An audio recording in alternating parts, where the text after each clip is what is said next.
Para explicar um pouco aquilo que é a visão que eu pretendo divulgar dos portugueses no mar, escolhi a personagem que é uma personagem histórica, o nosso almirante H. Coutinho, que teve uma longa vida de 90 anos e que... Ora bem, o que aconteceu aqui? E que, efetivamente, percorreu um espaço temporal que marcou o século XX. Dentro desse trabalho é preciso perceber que ele nasce ainda no século XIX, mas vai encaminhar toda a sua vida através de um processo de conjugação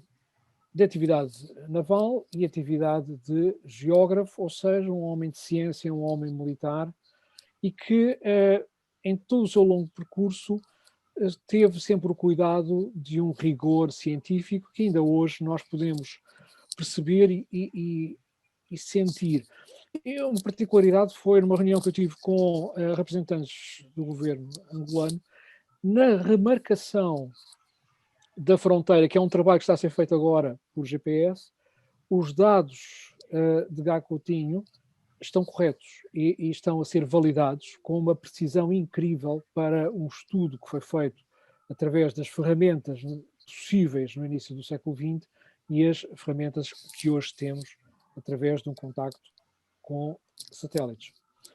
A vida do Almirante Gá Coutinho é uma vida interessante no aspecto em que, a nível de marinha, ele percorreu todos os postos possíveis de um oficial.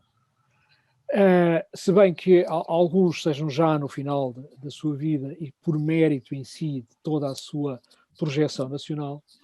a verdade é que ele, ao longo da sua vida, teve postos de comando e passou por uma série de navios centrado normalmente antes da Primeira Guerra Mundial, no qual os dois últimos assumiu o comando. Esta participação que ele vai ter é uma participação interessante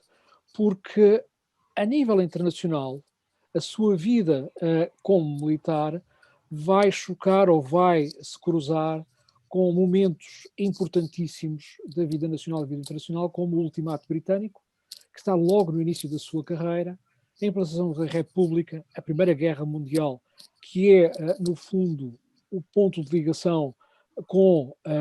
o trabalho que vai ser apresentado com o camarada Miguel, mas também, durante a Segunda República, temos a parte da Guerra Civil Espanhola e a Segunda Guerra Mundial. Este longo período é cruzado com uma atividade naval de comando, de prestação de serviço a bordo, no qual eu destaco alguns momentos que acho interessantes. Na sequência do Ultimato Britânico, temos em Moçambique uma intervenção na Baía de Pema, que falarei mais à frente em pormenor destas situações. Ainda relacionado com a implantação da República no Brasil e uma guerra civil que veio posterior, mais uma revolta da Armada, esteve presente e é interessante também, e já agora, este é o trabalho que eu estou agora a seguir no pós-doc. Temos também uma situação muito interessante, que é uma posição ativa de serviço e comando de marinha em Timor, em 1912, durante a revolta de Manufai, que é, para mim, o ponto alto de comando naval do Sr. Almirante. E depois, aquilo que toda a gente conhece, que é o momento histórico e aquele que o tornou mais conhecido, que vai ser a travessia aérea. Por isso, se formos a ver ao longo da sua vida,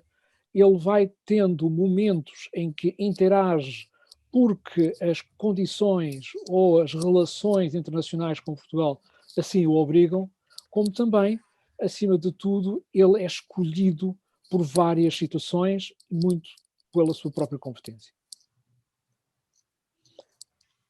Quando não estava em guerra, obviamente que ele estava a fazer outra coisa, e o que ele fez foi o seu trabalho de topógrafo e geógrafo. E entre as atividades de comissão de serviço a bordo, tive comissões de serviço nas colónias, naquilo que era levantamentos topográficos de marcações de fronteira. Trabalhos importantíssimos, no qual se tornou um especialista e uma referência ainda atual no estudo destas matérias. Podemos ver que começa na fronteira com a colónia holandesa, em Timor, passa por Angola, com a fronteira com o Congo belga, Temos também na fronteira do Niassa, com uma colónia alemã. Temos depois fronteiras com territórios coloniais ingleses, como o caso da fronteira de Tete e Barote. E por último, iremos ver o grande trabalho de topografia na Ilha de São Tomé e Príncipe, que é um dos trabalhos mais interessantes e bem documentados que nos deixou.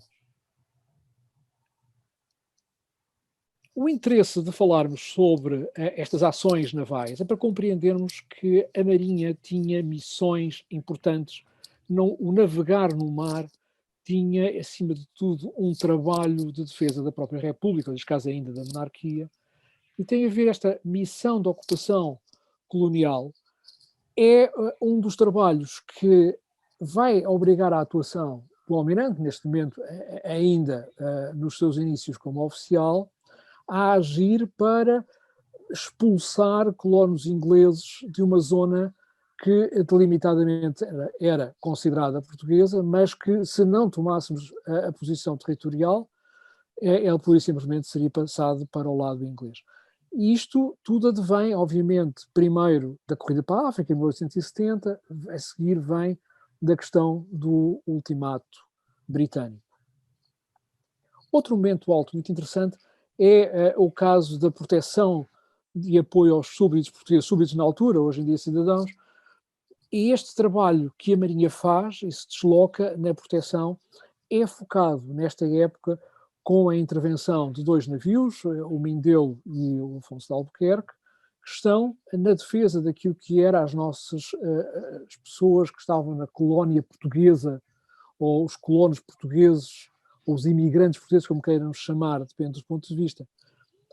A nível do comandante, e esta é a figura que efetivamente é a linha condutora deste trabalho,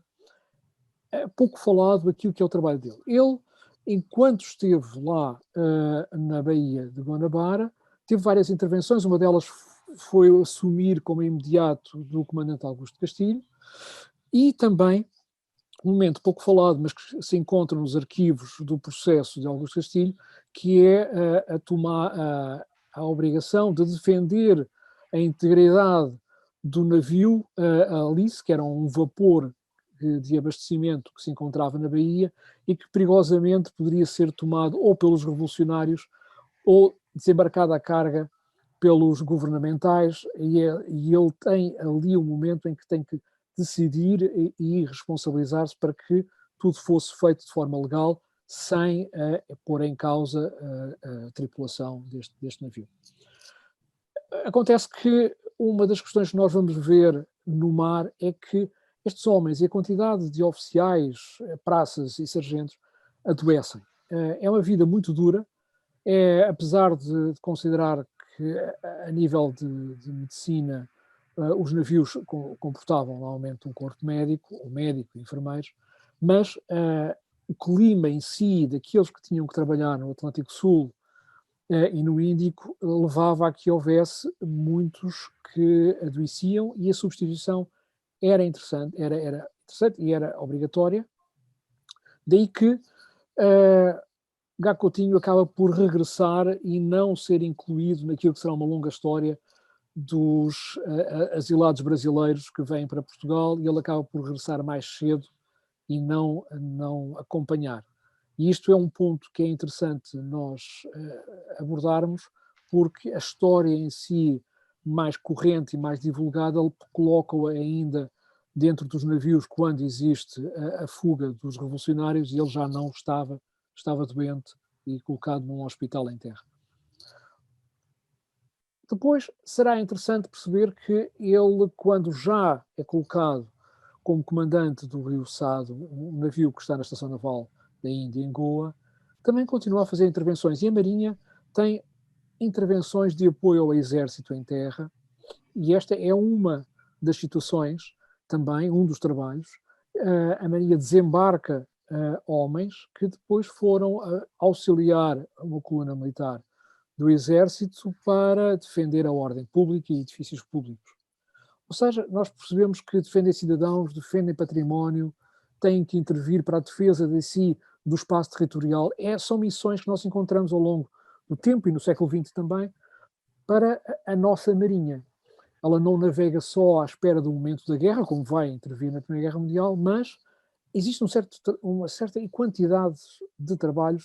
que lhe estão associados em tempo de paz. Outra missão e esta será para mim a missão mais importante, a missão militar mais importante de Gá Coutinho, é a missão que ele vai ter em Timor.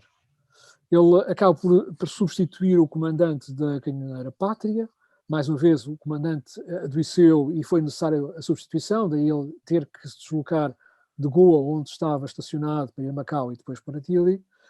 Mas há uma questão aqui interessante, que ele tem um escrito sobre artilharia, ele fala sobre isto, e ele pôs em prática a sua ideia, que é colocar um navio em apoio, não sobre o litoral, daquilo que ele consegue disparar por visão direta, mas um controle de tiro indireto, uma colocação de uma equipa que é colocada em terra a uma certa distância e que lhe permite fazer chegar mais longe, não por impossibilidade das suas armas, mas por impossibilidade do controle de tiro, e aqui ele consegue ultrapassar isso através de observadores em terra. E é a única situação que eu encontro antes da Primeira Guerra Mundial escrito que a Marinha Portuguesa tenha feito uma ação tão longínqua, tão para dentro do território, neste caso de Timor. Por último, dentro daquilo são as missões da Marinha, uma missão diplomática, obviamente. E esta missão de que Gá Coutinho vai fazer a sua última missão, a sua última comissão de serviço efetiva na Marinha, é esta travessia que vai fazer em 1922, ligando na data do centenário, nós estamos agora a aproximar-nos do segundo centenário, mas é do centenário e ele vai efetivamente fazer este trajeto. Normalmente fala-se muito do avião que está colocado no Museu de Marinha, que é o terceiro avião a ser utilizado. Foram um conjunto de 3 aviões que, como aqui indica, o Lusitânia parte de Lisboa e é o Santa Cruz que chega. É uma missão muito importante porque ele acaba por utilizar instrumentos que veio a desenhar, instrumentos com características inovadoras, e esses instrumentos em si são muito importantes para a aviação naval. Já agora vamos então falar sobre a Primeira Guerra Mundial. Onde estava Gá Coutinho na Primeira Guerra Mundial?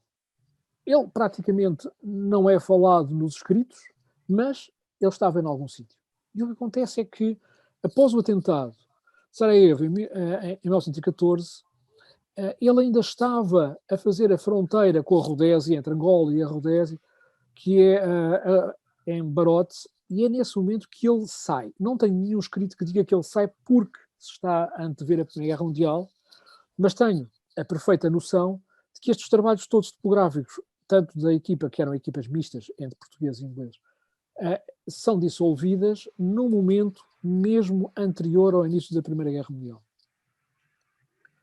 Em seguida, obviamente que ele regressa para Lisboa, é um período em que ele vai estar em Lisboa. Existe informação de que terá se deslocado à França para tirar o brevet, apesar de que só mais tarde, com o Salvador Cabral, ele irá fazer o tal voo, que se poderá dizer o primeiro voo, mas é importante perceber que ele estando em Lisboa, ele vai ser nomeado para a grande missão geodésica de São Tomé. E isto acontece já durante a Primeira Guerra Mundial, mas antes da declaração alemã, que acontece a 9 de março. A seguida, Gá Coutinho vai estar praticamente todo o tempo em São Tomé e Príncipe. É um longo trabalho, é um trabalho interessantíssimo, bem documentado, fotografado, e que apenas terá uma interrupção, por questões mais uma vez por questões de saúde, o levam a regressar a Lisboa, mas dar a continuidade posterior ainda em São Tomé e Príncipe. É um longo trabalho que praticamente coloca o Almirante Gá Coutinho sempre em São Tomé e Príncipe, fora dos teatros de guerra, fora do comando. E há uma nota que eu encontrei de que a própria maioria da Marinha considera que é mais importante o trabalho que ele está a fazer do que ir comandar em si, porque ele oferece, mas eles consideram que é muito mais importante este conhecimento e a aplicação deste conhecimento no trabalho topográfico de São Tomé e Príncipe. Mas então, fazer um pequeno resumo em relação àquilo que será a evolução que Gá Coutinho terá encontrado ao longo da sua vida.